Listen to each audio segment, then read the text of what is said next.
Georges Simenon. El grupo del Grand Café. El grupo del Grand Café, por Georges Simenon. Capítulo 1. Había empezado aquel invierno. En cuanto oscurecía, Maigret no sabía qué hacer consigo mismo. Apenas se había entretenido durante un mes girando los diales de su radio, y no le llevaba más de media hora leer sus 3 periódicos. Luego abandonaba el comedor, su guarida habitual, y daba una pequeña vuelta por la cocina. ¿Todavía no has terminado?, le preguntaba a su mujer. ¿Qué estás haciendo?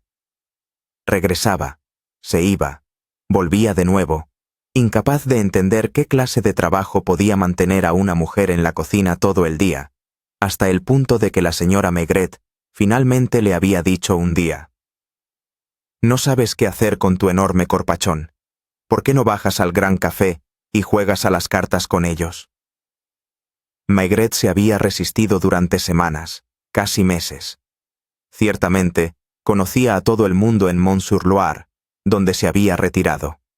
No se avergonzaba de estar jubilado, de cultivar su jardín y de hacer chapuzas cerca de su cabaña a la orilla del río. A veces entraba en el Gran Café, bastante moderno, cerca del puente, para beber un demi allí, o en ocasiones un aperitivo con agua. El caso es que fue para él, en el fondo de su corazón, una especie de derrota, el día en que, ante la insistencia de la señora Maigret, se acomodó ante el paño verde de la mesa de juego y preguntó como un novato: «¿Por cuánto jugamos?» «Las bebidas, como de costumbre. Astuto como eres, no deberías tener que sacar la cartera a menudo».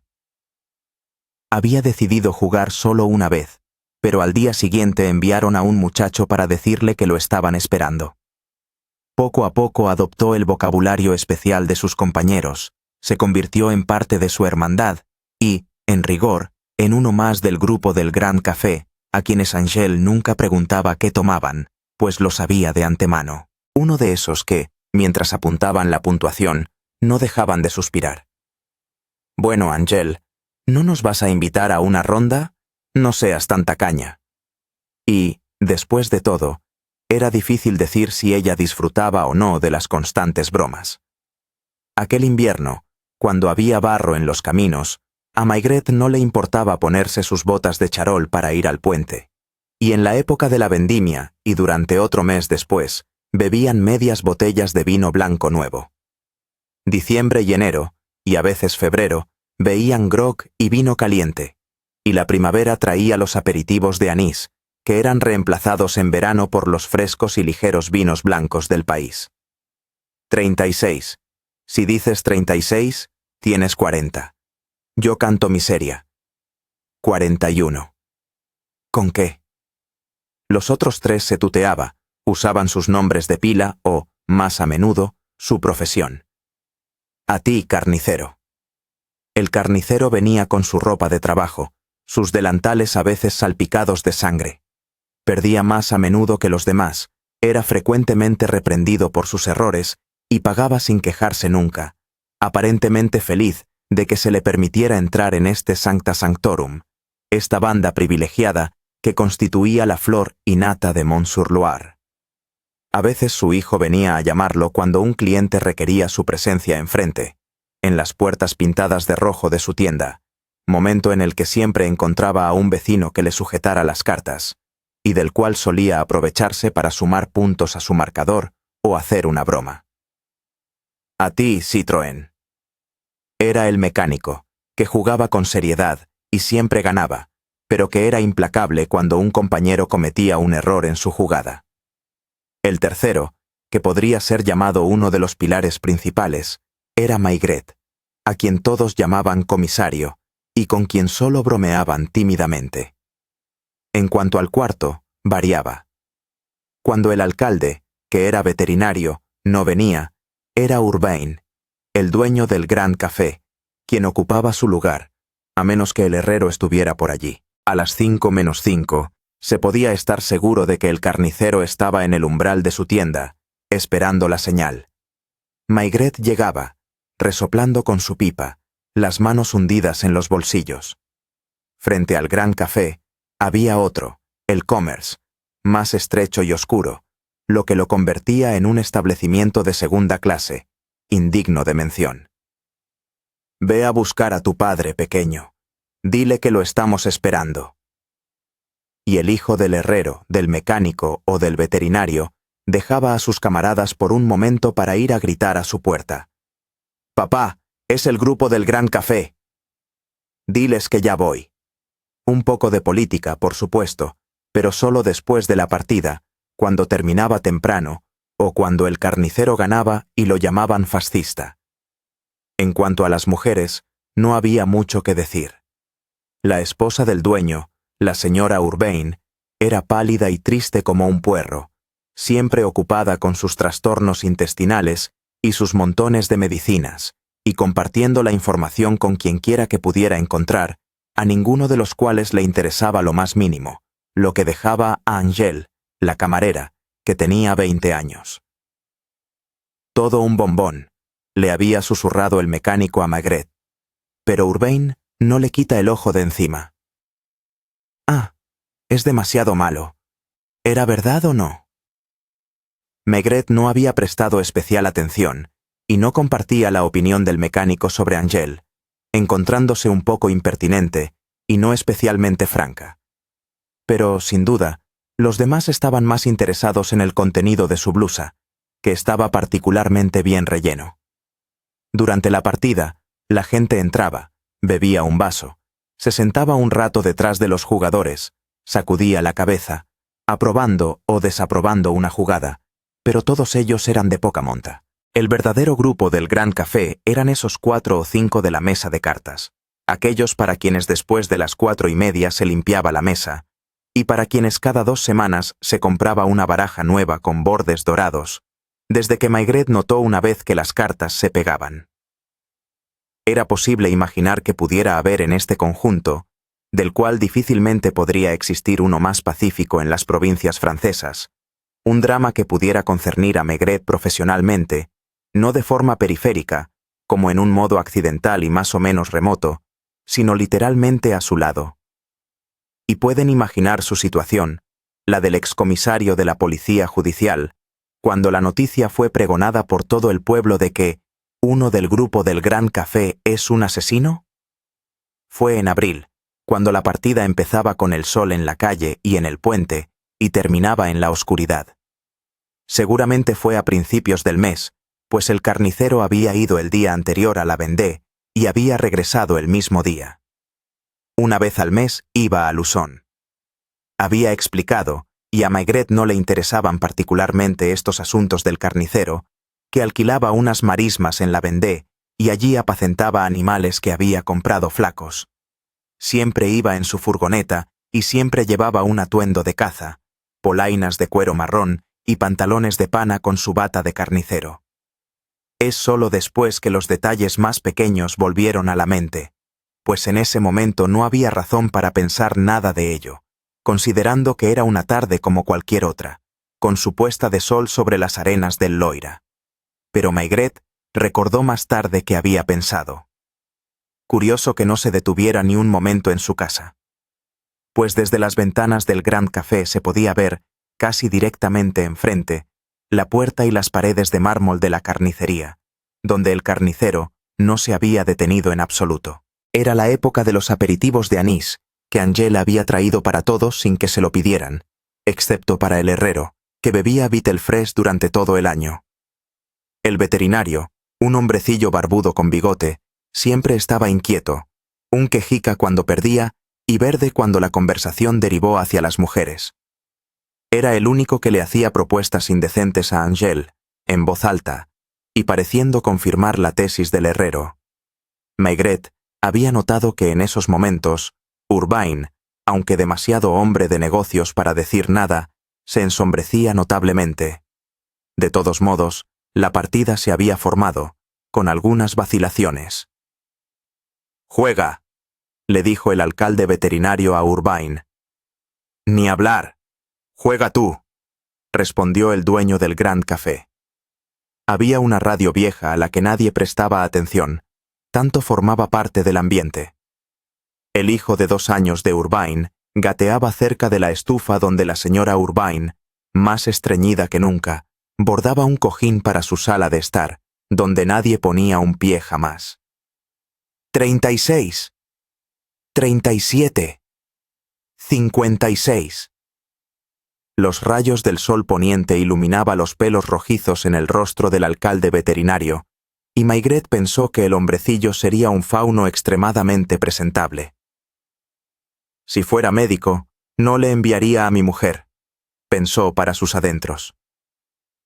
A su lado estaba el carnicero, silencioso y sin duda cansado de su viaje, pues esa mañana el tiempo había estado malo. Además, estaba preocupado y no lo ocultó por mucho tiempo. «Tengo que ver al notario», había anunciado mientras jugaba. «¿Esta noche?», preguntó el herrero, cuya piel estaba manchada de negro. «¿Crees que te esperará?». «Llamaré a su casa, ya lo he hecho antes. No me gusta guardar grandes sumas en casa». «Eso fue astuto. Si hubieras jugado el 7 de corazones en lugar del as de tréboles, yo habría tirado mi 10 de diamantes y todo habría terminado». «Angel». Ella se acercó. Nadie le dio importancia. «Tráeme un glacial, ¿quieres?». Urbain se había sentado justo detrás de Maigret, como solía hacer, y después de observar 2 jugadas, no pudo evitar sacudir la cabeza en desaprobación. «Deja de regalar puntos». «Nunca, señor alcalde». ¿Habían oído solo las palabras del carnicero? Gradualmente, mientras las fichas se acumulaban frente a los jugadores, pues las rondas tenían que pagarse, como cualquier otra tarde, el aire se volvió azul, y finalmente se encendieron las lámparas. La calle al otro lado de los cristales no era más que un agujero negro detrás del cual brillaba la bombilla de la carnicería. «¿Qué quieres del notario? ¿Sigues pensando en comprar la casa de Jules?». «¿Por qué? ¿Quieres comprarla tú?». «Yo no, pero conozco a alguien». Maigret, que ya lo sabía, no estaba interesado en la conversación. Tenía el corazón puesto en lograr una exitosa miseria en mesa. «¿Sabes lo que quiere hacer el belga? Alguien me lo dijo. Un cine». «¿Jugamos o qué?», protestó el herrero, que había cantado 46. «Miseria en la mesa», arriesgó finalmente Maigret. Lo logró. Era la primera vez que había podido hacerlo en meses. «Márchense 5», les dijo a los otros. «¿Eres realmente tú el comprador?», insistió el veterinario. «Pues no», suspiró el carnicero con cierta vergüenza. «Me lo deberían haber dicho. Le prometí al belga que nadie pujara por ella. A todos nos interesa tener un cine». La jugada comenzó de nuevo. Maigret creyó ver entrar al farmacéutico y al médico, probablemente para jugar al billar en la sala de atrás. Nunca se entretenían con los jugadores de cartas. 26. Si tú pasas, yo paso. Tiró sus cartas. Angel sirvió la segunda ronda, pues era su ritual beber 2 rondas después de que se hubieran jugado 2 partidas. ¿Por qué el comisario miró a Urbain justo en el momento en que Angel se había inclinado sobre la cabecera de la mesa? ¿Y por qué Urbain había parecido triste como después de una pelea de amantes? «Caramba», se dijo. Ayer fue el día libre de Angel y había ido a Orleans de nuevo. Si realmente era su amante, debía estar celoso de estos viajes semanales. Se repartieron las cartas. No hubo tiempo para pensar en ello. Luego, el sabor del aperitivo de anís y una pipa tras otra. No era admirable cómo la señora Maigret no necesitaba a nadie más para ser feliz, y podía pasar todo el día en la cocina o en el cuarto de la ropa blanca solo con sus pensamientos. Pero, ¿realmente pensaba en algo? Basta. No había razón para ser mezquino. Pero había días como este en que la atmósfera del Grand Café era particularmente aburrida y en que se sentía como un perro encadenado. ¿Era para venir a jugar con estos buenos imbéciles que había dejado el Quai des Orfèvres? Nunca le daban 5 minutos de respiro, pues si se retrasaba, ese niño odioso de voz aguda, el hijo del veterinario, pelirrojo como su padre, venía a gritar a la verja del jardín. «El grupo del Grand Café está esperando. Vamos». No le quedaba nada que jugar. Nunca le quedaba, aparte de su miseria en mesa. «¿Qué pasa?», le preguntó Urbain a su mujer, que lo había llamado. Se acercó a ella y hablaron en voz baja. Maigret pensó que el pobre Urbain se había casado con una mujer bastante desagradable y que su aventura con Angèle, si realmente existía, no siempre podía ser un placer. Así es la vida. Si uno miraba las cosas por el lado equivocado del catalejo en el campo, ya fuera en el Loira, el Cher o el Ródano, solo había pequeños cambios de detalles. Si hubieran estado en el mediodía, Maigret habría jugado a la petanca, o en Lille, a los bolos. «Has perdido. Así que, adelante», dijo el alcalde, levantándose y acariciándose el bigote, que siempre estaba húmedo como el de un spaniel. En cuanto al orden exacto de su partida, el carnicero y Maigret fueron los dos perdedores. El excomisario se había acercado al mostrador, donde había contado su cambio, y le había dado un franco a Angèle como propina. Los otros dejaban solo 10 sous, pero como él había adquirido la costumbre, peor para él. Solo un pequeño detalle, sin embargo. El carnicero, cuando había ido a pagar, había sacado su cartera y había murmurado mientras hacía un gran alarde de lo repleta que estaba, rebosante de billetes de 1000 francos. «Ya ven que tengo que ir a visitar al notario».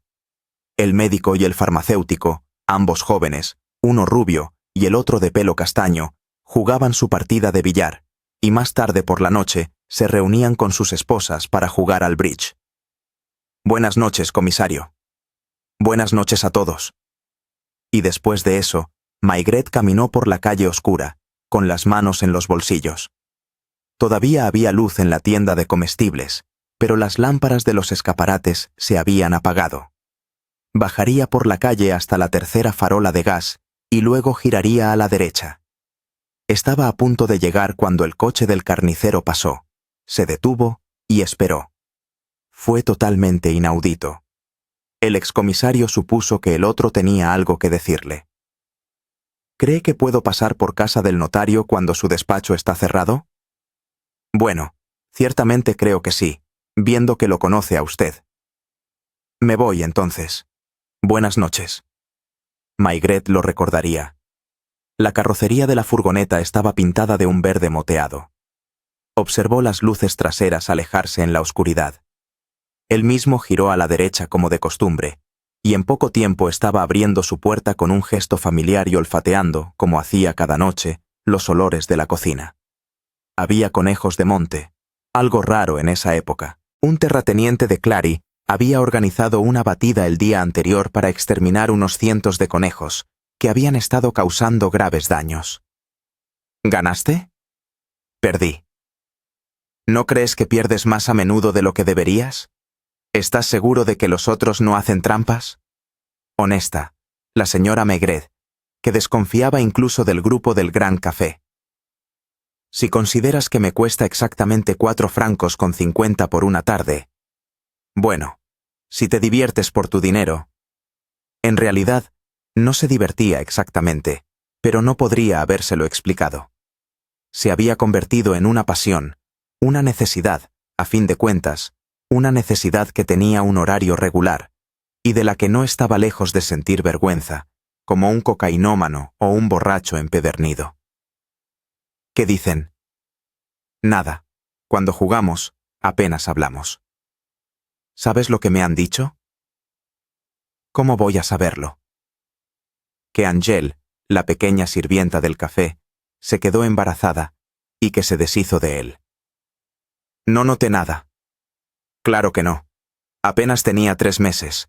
Se lo dijo a la sirvienta del farmacéutico que, después del conejo de monte y la tarta de almendras, una de las especialidades de la señora Maigret, el periódico local y el periódico de París, su mismo sillón desde hacía ya 3 años, cerca de la estufa, aunque era verano y no estaba encendida. De repente, como un trueno en el cielo, una invasión del callejón, voces, golpes en la puerta, donde alguien sacudía la aldaba. «¡Comisario! ¡Rápido! ¡Comisario! ¡Comisario!».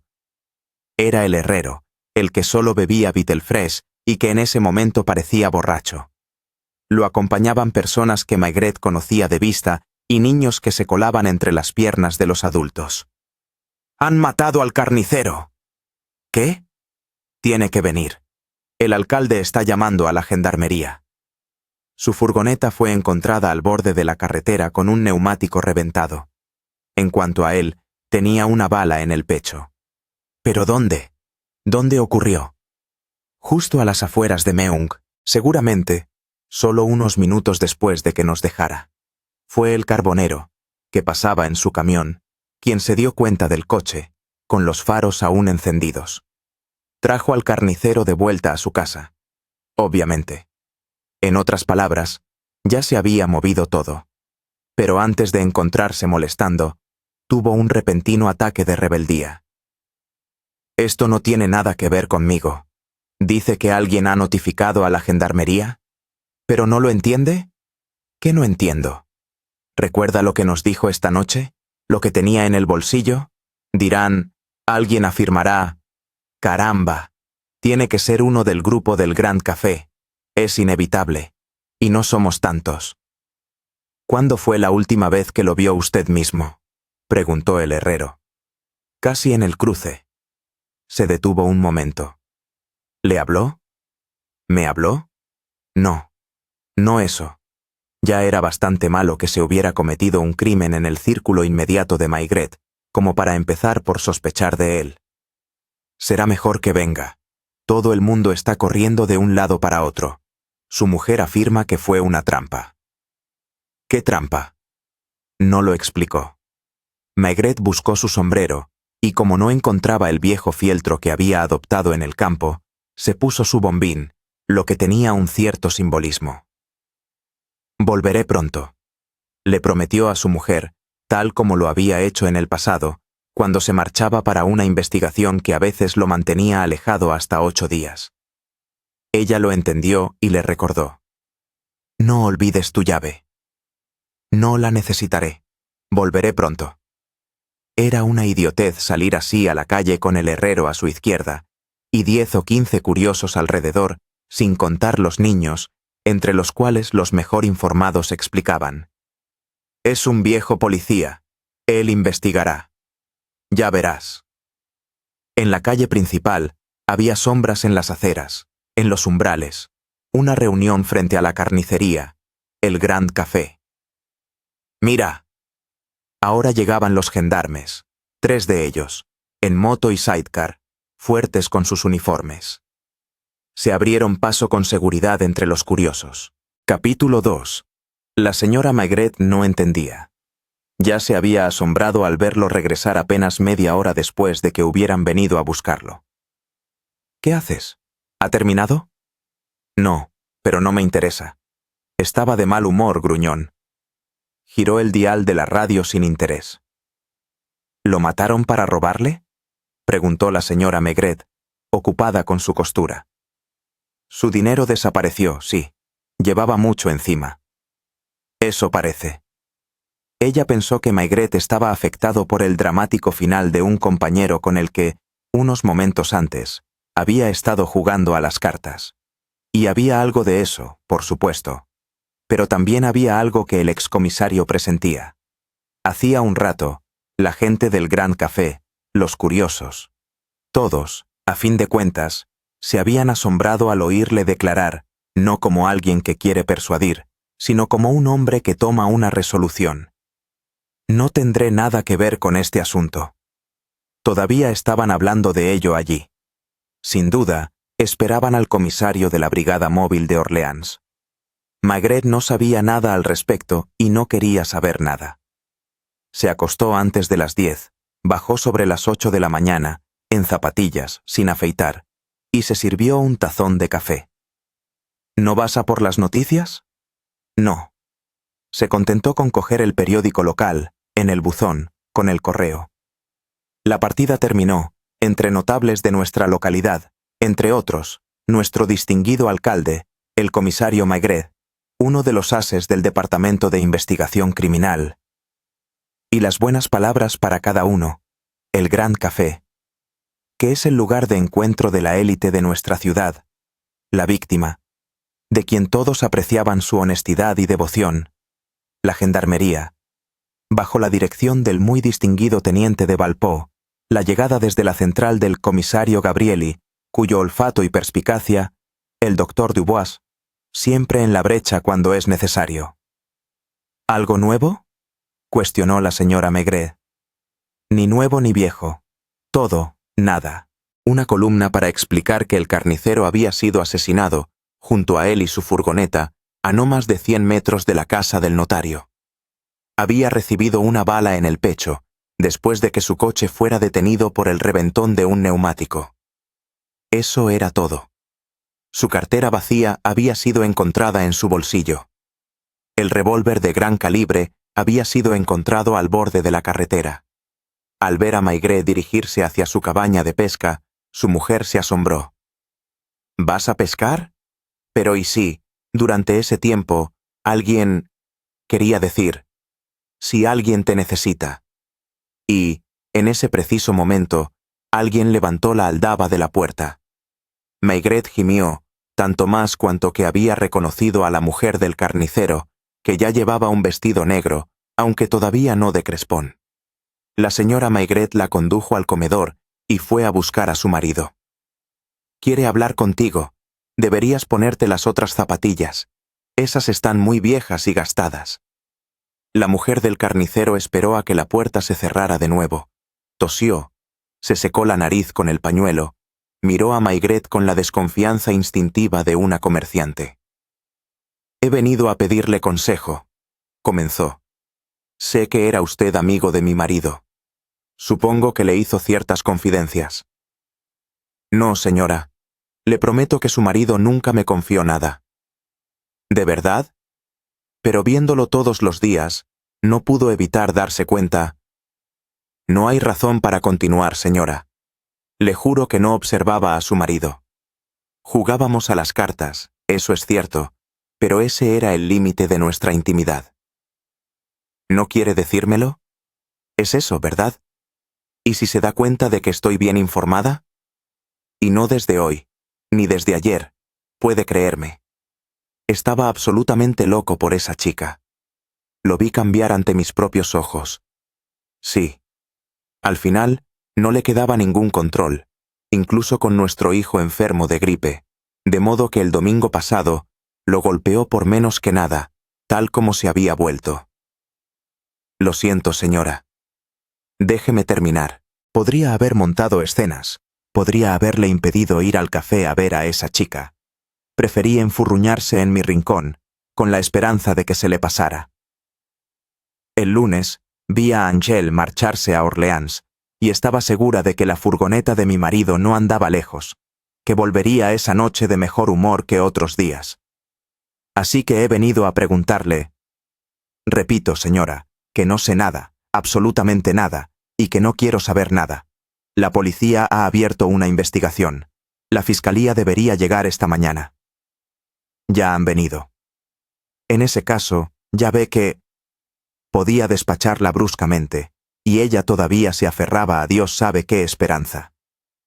Hubiera creído que en circunstancias como estas... Pero, señora, por favor, comprenda que soy impotente, que hay una policía oficial, que la investigación seguirá su curso, y que tendrá éxito donde deba tenerlo. Cuando por fin pudo cerrar la puerta de nuevo, anotó. Y ahora tengo un enemigo más. ¿Por qué te niegas a involucrarte en esto? Puedo entender un poco a esta mujer. ¿Qué le vamos a hacer? Él mismo lo entendía, y regresó al fondo de su jardín, no con la idea de pescar, sino simplemente para arreglar sus sedales. No tenía que ir al pueblo para saber lo que estaba pasando allí. Podía imaginar a la mujer del carnicero regresando, pasando entre grupos de curiosos, las idas y venidas en el gran café de enfrente, que no estaría vacío en todo el día. Y para colmo, era día de mercado. La calle atascada con los carros de los campesinos, terneros atados a una cuerda, mujeres llevando aves de corral por las patas. El carnicero estaba muerto. Su familia llegó de Amboise, de donde él era. Ojos rojos, besos húmedos, un olor a flores y cera quemada, y niños con los que no sabían qué hacer en un día como este, pues no se atrevían a mandarlos a jugar a la calle. Al sonido de la aldaba de la puerta, Maigret simplemente levantó la cabeza, lanzó una mirada a la puerta de la cabaña y suspiró. El siguiente. Porque vendrían todos. Estaba seguro de ello. Habría sido mejor que se hubiera ido a pescar y hubiera pasado el día en su barca al borde de la corriente. De lo contrario, ¿cómo podría evitar que le hicieran confidencias que no quería oír? Esta vez era el alcalde, a quien Maigret no recibió en el comedor, sino en su cabaña, donde al menos podía estar ocupado mientras escuchaba. Pensé que lo habríamos visto esta mañana, dijo el hombrecillo, y pensando que podría estar enfermo, pasé a ver cómo se encontraba. Sin duda. ¿De qué quería hablar este? ¿Iba a hablar también de los amores del carnicero? Por supuesto, desde ayer por la noche debe de haber estado preocupado. No lo niegue, comisario. Un hombre como usted, al no poder participar en un drama como este, voluntaria o involuntariamente, busca resolver ciertos problemas. Es como cuando estoy frente a un animal. Con mis conocimientos, hago mi diagnóstico. Por cierto, conoce a Michel, el hijo del herrero. Maigret emplomaba meticulosamente el bajo de un sedal, actuando aún más preocupado de lo habitual. Como alcalde, he tenido algunas preocupaciones con él varias veces. Supongo que el secreto profesional no se aplica entre nosotros. Pero sí que se aplica, contradijo Maigret seriamente. De todos modos, puedo decirle, ya que todo el mundo lo sabe, que es un cabeza loca y que su padre ha tenido todo tipo de problemas con él. Ahora tiene 23 años y todavía no ha hecho nada serio con su vida. Bueno, he estado en Meung durante varios días. Parece que en París estaba en el paro. Debo mencionar que una vez fue arrestado por agresión con agravantes. Y además de eso... Adiós, señor alcalde. Admita que no está pensando en sus sedales en este momento, sino que su espíritu... ¿Y qué? ¿Era porque este Michel una vez había sacado una navaja en una fiesta en el campo que había pasado a matar al carnicero en la carretera? Aún más curioso fue que, dejado solo durante media hora, Maigret, sin quererlo en absoluto, se encontró literalmente observando la aldaba de la puerta. Era como esos niños que se niegan a jugar con los demás, pero que no pueden evitar observar con envidia sus retozos. ¿Por qué no estaba él allí ahora, en el gran café como todos los demás? ¿Y por qué esta comedia? ¿Por qué este fingir estar furioso cada vez que alguien le traía alguna noticia? Era cerca del mediodía cuando llegó otro, y esta vez el comisario tuvo frente a él a un hombre que creía conocer pero no lograba recordar. Trabajamos juntos una vez, en un asunto de pasaportes falsificados. Yo era solo un simple inspector entonces. Permítame presentarme. Comisario Gabrieli. Encantado. Un poco de vino blanco. Siéntese al sol. Todavía no hace suficiente calor para quedarse a la sombra. Esperaba encontrarlo en la escena del crimen, pero me dijeron que se había encerrado salvajemente en sus instalaciones. ¿De qué va esto? ¿No le parece curiosa esta historia? Toda la mañana procedí con los interrogatorios, pero todo lo que pude averiguar fue que el carnicero estaba enamorado de Angèle, la sirvienta del Grand Café. Lo entendí desde el principio. Era una chica que había tenido una infancia extremadamente infeliz, pues su padre era el peor tipo de borracho. Se me ocurrió que esta chica podría tener contactos sospechosos. Podría haber tenido un amante joven y gamberro y... ¡A su salud! ¿Le estoy molestando? Obviamente, usted que estaba presente, sabe todo eso. Le aseguro, dijo Maigret, que no sé absolutamente nada. El carnicero está muerto y lo lamento, como todo el mundo. Tiene una forma curiosa de decirlo. ¿Un puro? ¿Una pipa de tabaco? De acuerdo, veo que no quiere hablar de ello. Cuando supe que estaba usted aquí, imaginé que mi tarea se facilita singularmente. La señora Maigret, que iba y venía de la cocina al jardín y del jardín a la cocina, donde tenía un estofado al fuego, no dejaba de lanzar miradas ansiosas a su marido. Nunca lo había visto así. Se parecía un poco al Maigret de los malos días de otoño, cuando incubaba una gripe que no quería admitir. En resumen, concluyó Gabrieli, no he descubierto absolutamente nada. No puedo sospechar ni del alcalde, ni de usted, ni del herrero. He ordenado varias pesquisas, como la del revólver, pero no cuento mucho con eso, porque es un arma vieja como las que se encuentran frecuentemente en el campo. ¿Un vagabundo? Eso es siempre lo que decimos cuando no encontramos nada, y así los gendarmes pasarán un desagradable cuarto de hora con cada uno de los trotamundos.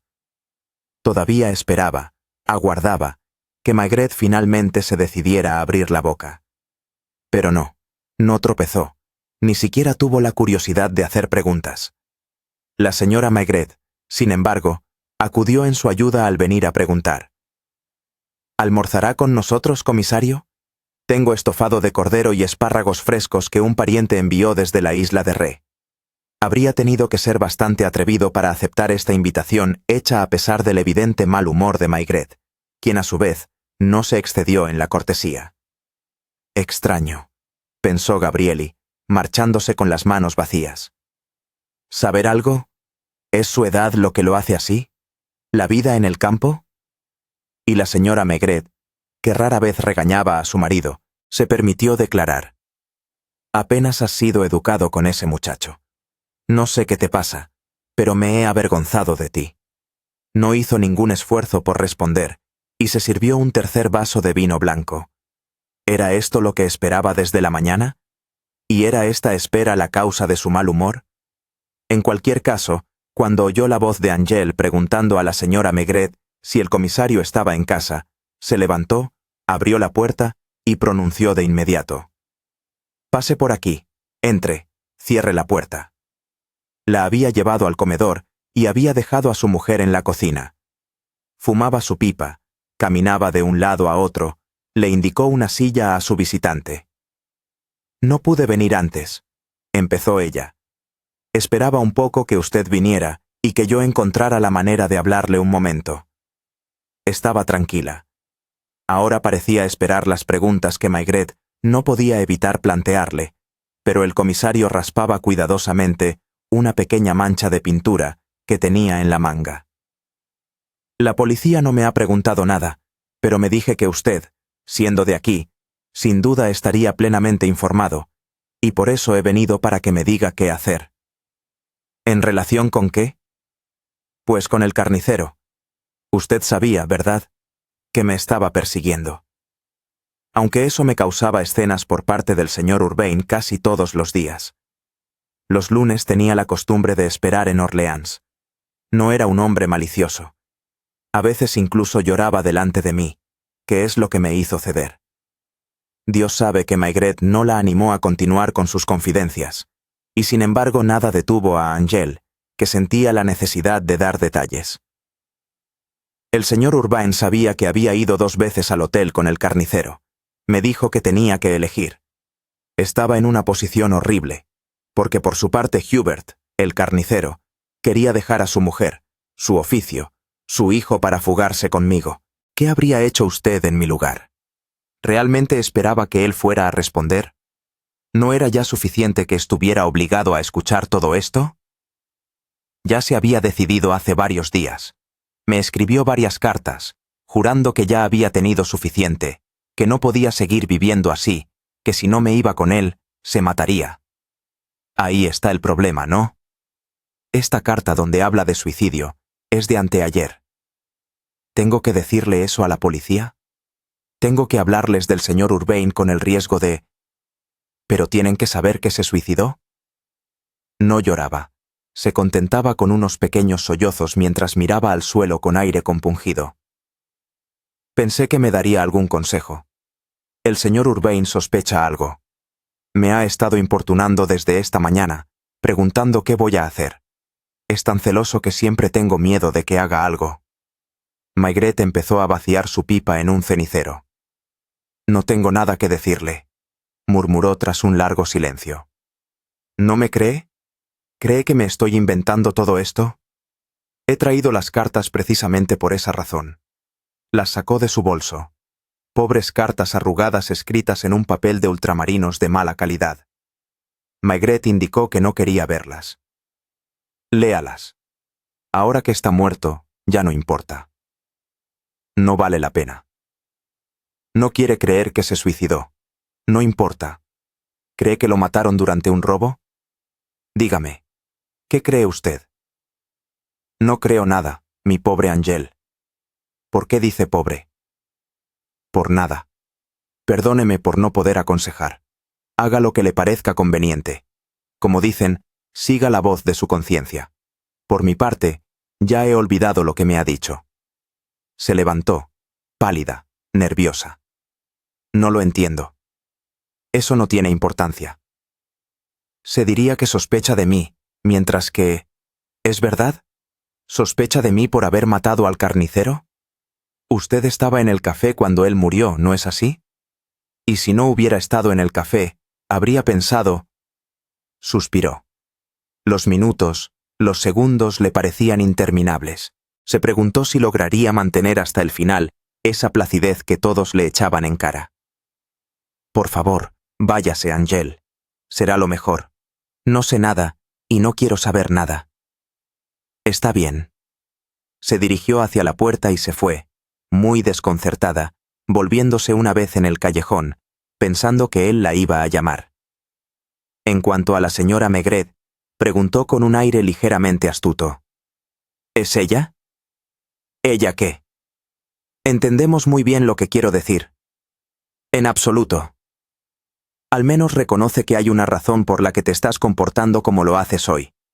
Ciertamente te conozco lo suficiente como para reconocer que no estás en tu estado normal. Desde ayer por la noche cuando regresaste... ¿Qué yace? Nada. Pero tenías esa cara. ¿Algo te molesta o te preocupa? Es bastante natural, ¿no? Que no salgas como todo el mundo. No sueles quedarte aquí todo el día. No quiero que todo el mundo me hable del carnicero. ¿Del carnicero? ¿O de esta chica? ¡Idiota! Gracias. Habían conseguido discutir, de hecho, lo que no habían hecho en años. Maigret daba vueltas y más vueltas por la casa como un animal enfermo. ¿Cuándo es el funeral?, le preguntó su mujer, mientras él ordenaba periódicos viejos. No lo sé. ¿Irás? Supongo que tendré que hacerlo. ¿No quieres decirme por qué vino la chica? No. ¿Sigues esperando a todo el mundo? Realmente preferiría que no vinieran en absoluto. Desafortunadamente, lo harán. Están todos locos por contarme sus secretos. Eso no suele molestarte. ¿No crees que sería mejor que te afeitaras? Se afeitó. Preciosidad. Se cambió de ropa y de zapatillas. No estaba completamente listo cuando la aldaba anunció un nuevo visitante. Se apoyó en la barandilla. Reconoció la voz de Urbain que decía: «No lo moleste. Esperaré. Por cierto, ¿no ha pasado por aquí mi pequeña sirvienta, Angel?» Y esta honesta pava de la señora Maigret se esforzó demasiado. No lo recuerdo. En realidad, no la conozco de vista. Pequeña, delgada, vestida de negro. No creo. No. Pero mi marido puede decírselo con más seguridad que yo. Maigret se encogió de hombros e incluso sonrió un poco. Terminó de vestirse, abrió la ventana, se tomó su tiempo para llenar una pipa y mirar hacia el Loira, que fluía contra la brisa que lo cubría de pequeñas ondas. Finalmente, decidió bajar, entró en el comedor, cerró la puerta. «Hola, comisario. Perdóneme por molestarlo. Pero si ha tenido una visita de Angel, debe entenderlo». Estaba pálido, sus ojos arrugados por la preocupación, sus manos nerviosas tirando del borde de su sombrero. «Siéntese, por favor. ¿Un poco de vino blanco? ¿No cree que alguien lo esté esperando en su tienda?» El otro se estremeció. «¿Qué quiere decir?» «Nada. Que es día de mercado. Debe estar ocupado». «¿Usted también piensa...?» «¿Qué pienso? ¿Que yo maté al carnicero?» «Supongo que eso es imposible, ya que usted estaba en su tienda en ese momento». «No». Urbain lo miró a los ojos, desafiante, y Maigret respondió cogiendo su vaso. Entonces, eso es aún más tedioso. Capítulo 3. Hablando francamente, Maigret nunca había sentido una simpatía particular por Urbain, pero le habría costado dar la razón de ello.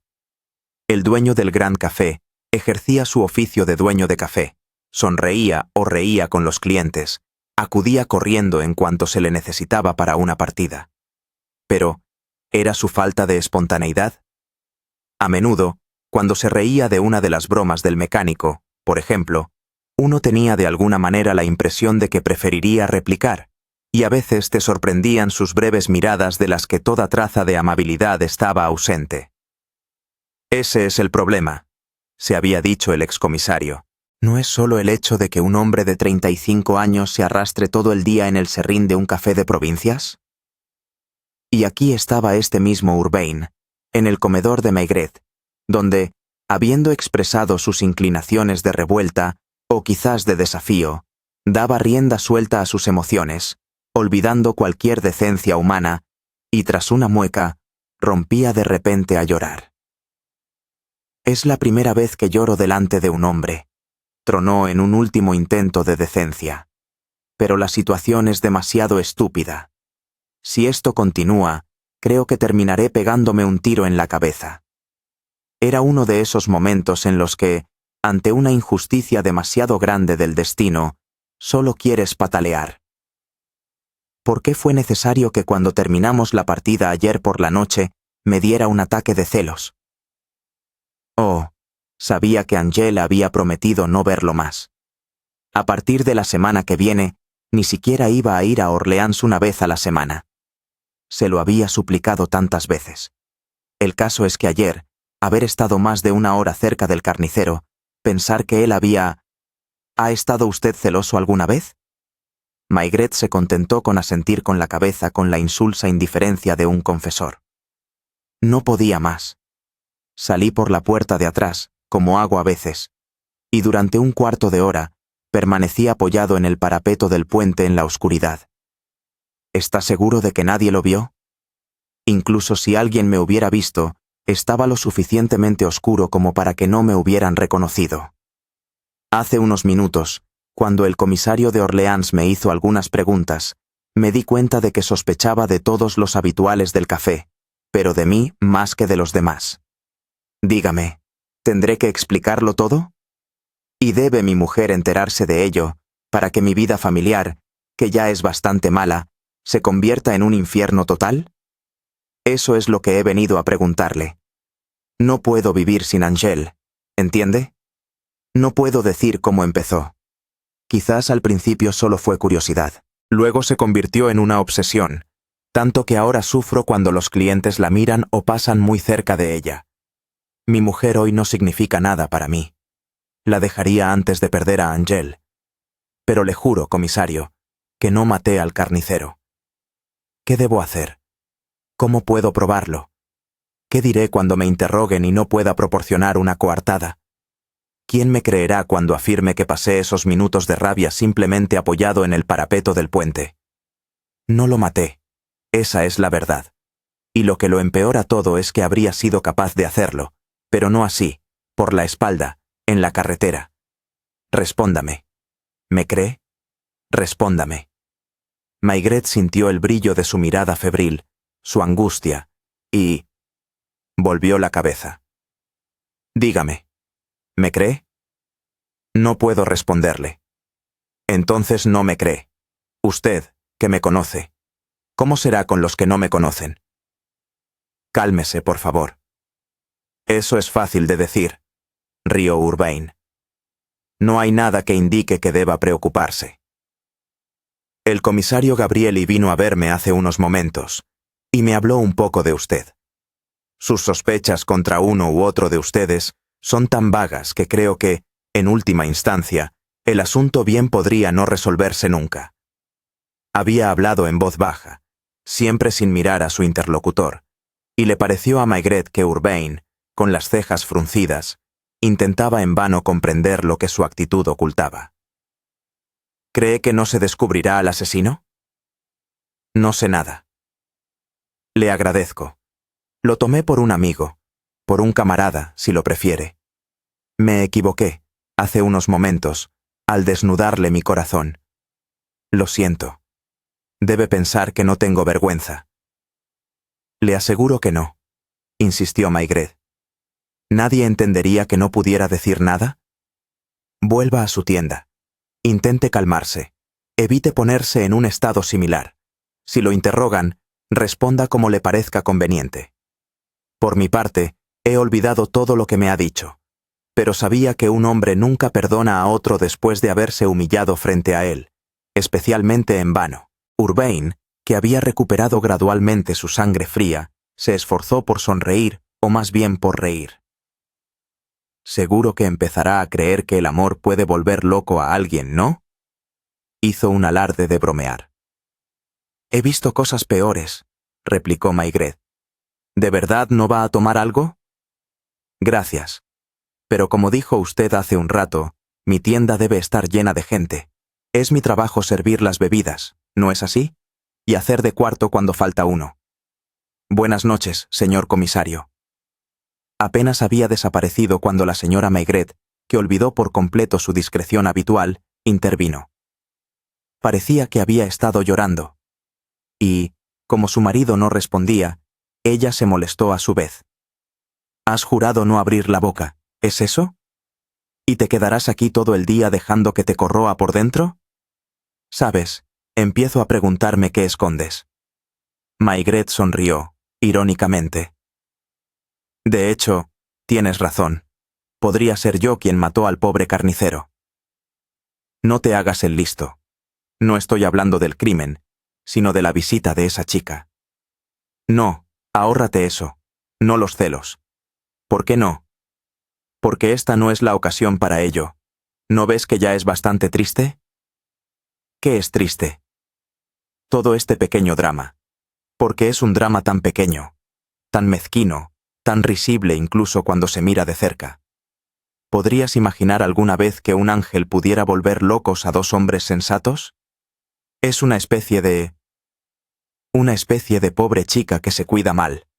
Sí, del tipo desnutrido, con grandes ojos ojerosos y piel pálida que nunca vio el sol. Eso no significa nada. Tienes razón, eso no significa nada. Y la prueba de ello es que para dos hombres, este ángel era el ideal femenino encarnado y podía reemplazar cualquier otra razón de vivir. Sé que en ciertos casos puede crear una especie de embrujo. En un pueblo, con su soledad, calor, cucarachas, se ve a jóvenes apuestos, fuertes y honestos, verse atrapados en una pasión por... Algunas cantan en una tasca y se pelean entre ellas. Debe ser porque no tienen con qué comparar, pero aquí, en una ciudad honesta en el centro del Loira, a pocos kilómetros de Orleans.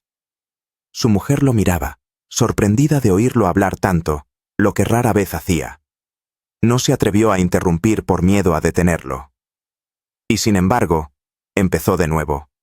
Espera, ¿puedes decirme por qué, cada tarde durante más de un año, salía de esta casa a las 5:05?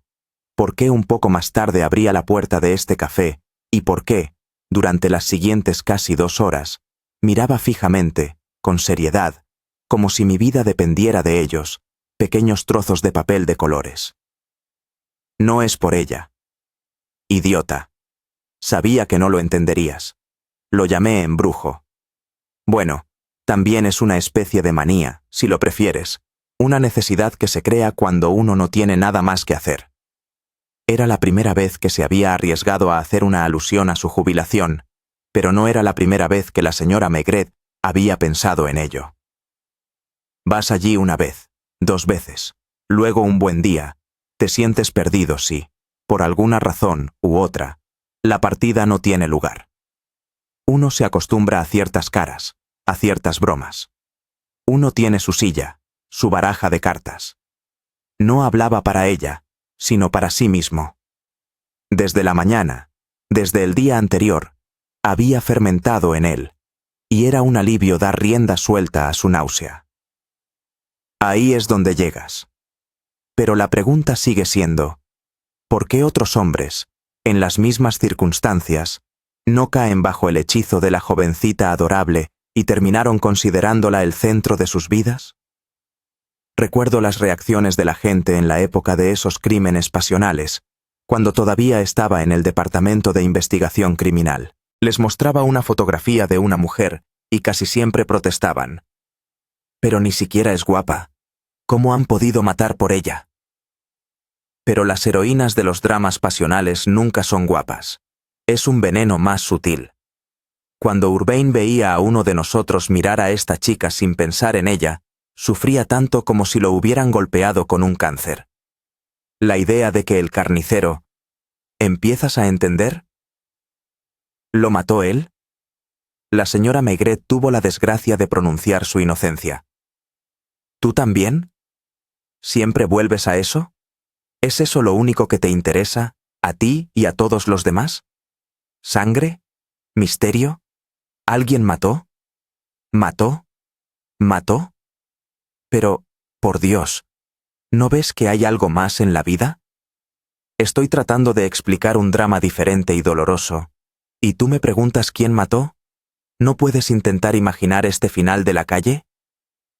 Cerca del puente, el gran café con, en verano, su terraza y sus laureles en barriles verdes, frente a la puerta roja de la carnicería. A un lado, la mujer del carnicero, que está en la tienda todo el día, y que, de vez en cuando, sale a la puerta para vigilar a su hijo que juega en la calle. Al otro lado, otra mujer, triste y enferma, y un niño, y un hombre que solo piensa en una cosa. Angel. Esta Angel, que no es guapa, que probablemente no tiene pasión, y cuyo pequeño cuerpo carece de encanto.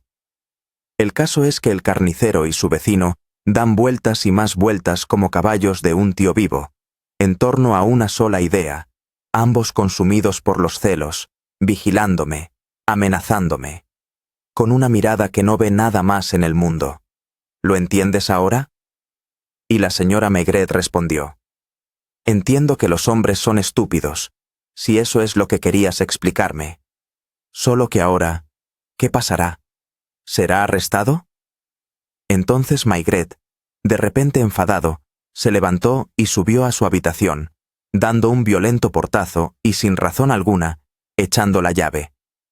No reapareció hasta la hora de la cena y no estaba de mejor humor. Sin embargo, preguntó con desconfianza: ¿No ha venido nadie?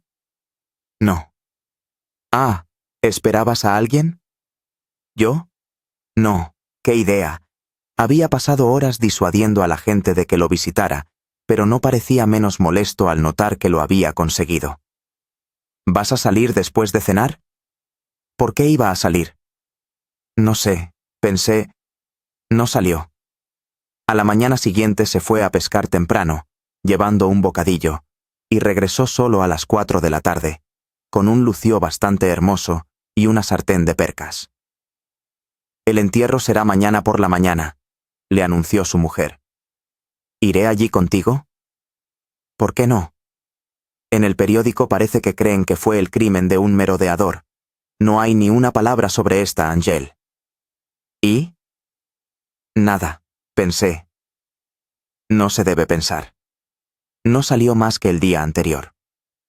Al día siguiente, vestido con su traje negro y acompañado por la señora Maigret, asistió al entierro del carnicero y fue al cementerio. 2 veces se dio cuenta de que su colega Gabrieli intentaba captar su mirada, pero él siempre fingía estar ocupado. Urbain estaba allí, con Citroën. Angel también se acurrucó en un rincón oscuro de la iglesia para asistir al servicio. ¿No te quedarás en el café con ellos? Había un sol pálido. Los hombres entraban en el Grand Café para tomar aperitivos y discutir un poco más el suceso. Maigret prefirió regresar a casa y durante 8 días le dio un verdadero frenesí de pesca. Luego decidió arreglar su barca, la sacó a la orilla sobre la hierba de la pendiente y trabajó allí durante varios días más, eternamente embadurnado de alquitrán y pintura. ¿Sabes que parece que están abandonando la investigación? ¿Y eso cómo se supone que me concierne? Me pareció... Como siempre ocurre, una vez que tuvo su barca adecentada, Ya no le apetecía pescar, y como el tiempo era muy cálido y el primer aroma de las lilas llenaba el fondo del jardín, pasaba el tiempo allí leyendo las memorias de Fouché. ¿Cómo es que ya no vuelves a tu partida por las tardes? Eso solía mantenerte distraído. No respondió, pero estas simples alusiones ensombrecen su humor. Un día, su mujer le anunció: «Van a vender la carnicería». La viuda del carnicero recibió 100.000 francos del seguro y se irá a vivir con su hermana a Orleans. Ninguna reacción, todavía en su humor, y pasaron semanas y semanas antes de que Maigret volviera a ser el mismo. Un día salió a pasear y no regresó hasta las 8 de la tarde, y la señora Maigret comentó: «Vuelves tarde». «Estaba jugando al backgammon», reconoció él. «En el Grand Café». «No, en el e-commerce, con el nuevo carnicero». «¿Por qué no quieres decirme nunca lo que pasó realmente?» «Porque, incluso ahora, todavía no puedo saber la verdad». No, ese verano decidieron visitar Saboya, donde apenas hicieron nada, ya que a la señora Maigret no le gustaba mucho caminar. Capítulo 4. Fue 3 años más tarde, aproximadamente en la misma época, pues las lilas empezaban a florecer. Maigret, en Zuecos, estaba recogiendo lechugas tiernas y verdes, cuando su mujer abrió el buzón y encontró una esquela. «Vaya, realmente murió», anunció ella. «¿Quién?» «La mujer del Grand Café, la señora Urbain. La lechera me dijo que durante 3 meses no había podido tragar nada más que leche. Tendrás que pasar a dejar tu tarjeta». Maigret fue allí esa misma tarde.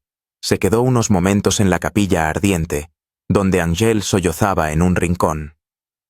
2 días después, subieron al cementerio y regresaron del brazo, con un tiempo ideal que no dejaba lugar a pensamientos sombríos. Esto me recuerda a uno de los peores períodos de mi vida. Empezó de la nada, sin que le hubieran preguntado nada. La señora Maigret, esta vez, fue lo suficientemente inteligente como para no decir nada y seguir caminando, pues la pareja había abandonado la carretera para regresar por la orilla del Loira. No sé si te acuerdas del carnicero, lo entendí todo. Desde los primeros momentos, e incluso, podría decir, desde el momento en que vinieron a anunciar la noticia. Sin embargo, lo que sabía no podía decirlo. Era una cuestión de honestidad con respecto a una muerte. La señora Maigret había cogido automáticamente una margarita que sostenía en la mano, como en un cuadro de un pintor cuyo nombre Maigret había olvidado. Caminaban lentamente, apartando las altas hierbas a su paso, cardos que se aferraban a los pantalones del excomisario. Lo que me había llamado la atención fue la torpe insistencia del carnicero en decirnos que tenía tanto dinero en el bolsillo. Como la mayoría de los comerciantes de provincias, se había mantenido fiel a su monedero. Lo tenía repleto de dinero, de pequeños billetes y papeles sucios, en el bolsillo de sus pantalones, y recuerdo su gesto al sacarlo, levantando su delantal. Pero esa noche empezó a sacar su cartera y abriéndose, con tiempo de sobra para dejarnos ver que estaba llena. Pero lo asombroso fue que tuve la impresión de que si realmente había un billete de 1.000 francos en la parte superior del fajo, debajo solo había papel. Así que esa visita al notario, cuando vinieron a decirme que lo habían matado, me dije que la coincidencia era demasiado extraña, pues nunca he visto a nadie ser asesinado precisamente en el momento en que lo esperaban. Lo primero que confirmé fue que, aunque los billetes habían desaparecido, la cartera vacía había sido devuelta al bolsillo del muerto. ¿Nadie lo mató?, se asombró la señora Maigret. Ciertamente no. Y el pobre diablo ni siquiera tuvo el sentido común de hacer un suicidio en condiciones. Lo hizo como un aficionado. Si alguien que no fuera ese, Gabrieli, hubiera sido enviado para dirigir la investigación oficial, se habrían dado cuenta bastante pronto. Pero Gabrieli, que es un chico encantador, es más fuerte en el billar ruso que en los asuntos policiales. Sonrió y siguieron un trecho. Y por eso no pude decir nada. Esa es la razón por la que no quise oír las confidencias de toda esa gente. Pero vinieron, no obstante, quejándose o suplicando. Todavía no entiendo por qué lo hizo. Porque era un pobre idiota, capaz de lo mejor y de lo peor. Loco por esta chica, le había suplicado que se fuera con él, y si ella hubiera aceptado, habría dejado a su mujer y a su hijo sin ningún remordimiento. Ni siquiera habría pensado en ellos. Además, ya había empezado a arruinar las cosas, inicialmente por no cuidar de su negocio, o por llevar mal las cosas. Luego, haciéndole regalos a Angèle que ella no podía usar, pues no podía dejar que Urbain los viera. Cuando ella le dijo que no quería verlo más, decidió suicidarse, y en su dolor, se volvió más sensible a la desgracia de los demás. Estoy seguro de que fue en ese momento cuando pensó en su mujer y en su hijo. Se dio cuenta de que iban a quedar en una situación muy mala, y así, ya que iba a morir, más valía que sirviera para algo. Y por eso había contratado el seguro, y por qué no podía haber ninguna cuestión de suicidio, y por esta razón, el imbécil nos habló con tanta insistencia del notario, y nos mostró su cartera tan amablemente. Nunca pensé en eso, dijo la señora Maigret. Siempre me pregunté por qué habías dejado libre a un culpable. Otros tuvieron que preguntárselo también, especialmente porque Urbain, por pura casualidad, en realidad no tenía una coartada. Cuando me dijo eso mientras lloraba de angustia, pensé que iba a tener que revelar la verdad para evitar que fuera a la cárcel. ¿Qué habrías hecho tú? Me dolía pensar en ese pobre diablo de carnicero muriendo para nada. Y como ya no pertenezco a la policía, y no estoy a sueldo de las compañías de seguros. Se detuvo, entrecerrando los ojos a causa del sol, y contempló el paisaje iluminado por el agua susurrante del Loira. De todos modos, me alegro de que haya terminado, suspiró. No me gustó. ¿Y nunca se lo dijiste a nadie? A nadie. ¿Ni siquiera a Urbain? No. ¿Ni a Angèle? No pudo reprimir una sonrisa. ¿Celosa? Oh, no. Pero cuando veo a esos hombres ahora... Así que este embrujo del que me hablaste una vez puede surgir estúpidamente por la costumbre, digamos, porque una chica te sirve un aperitivo todos los días a la misma hora. Continuó sonriendo, aliviado de haber podido contar su historia a alguien. Sobre todo, porque ahora había terminado. La mujer del carnicero en Orleans se había vuelto a casar con un empleado del servicio de aguas al que el niño llamaba su tío. Una vez terminada su mañana, Urbain sin duda se casaría con Angèle. Hoy, el café estaba cerrado, con un pequeño cartel con borde negro en la persiana. Todos habían dejado a la señora Urbain sola en el cementerio y habían regresado al pueblo, sacudiéndose el último sentido fúnebre de incienso que se aferraba a sus hombros. ¿Serías capaz de hacer eso tú mismo?, preguntó de repente la señora Maigret, cuando estaban a punto de llegar al callejón, al borde del río que conducía al muro de su jardín. ¿Capaz de hacer qué? No sé. Todo. Como ellos. Ya ves, nunca se le debería contar nada a una mujer, bromeó él, ahuecando las manos para encender su pipa con la llama de una cerilla, y preguntó automáticamente: ¿qué hay para almorzar? Me muero de hambre. Fin de la historia. Si te gustó, dale like, suscríbete y cuéntanos en los comentarios qué parte fue tu favorita. Nos vemos en la próxima aventura.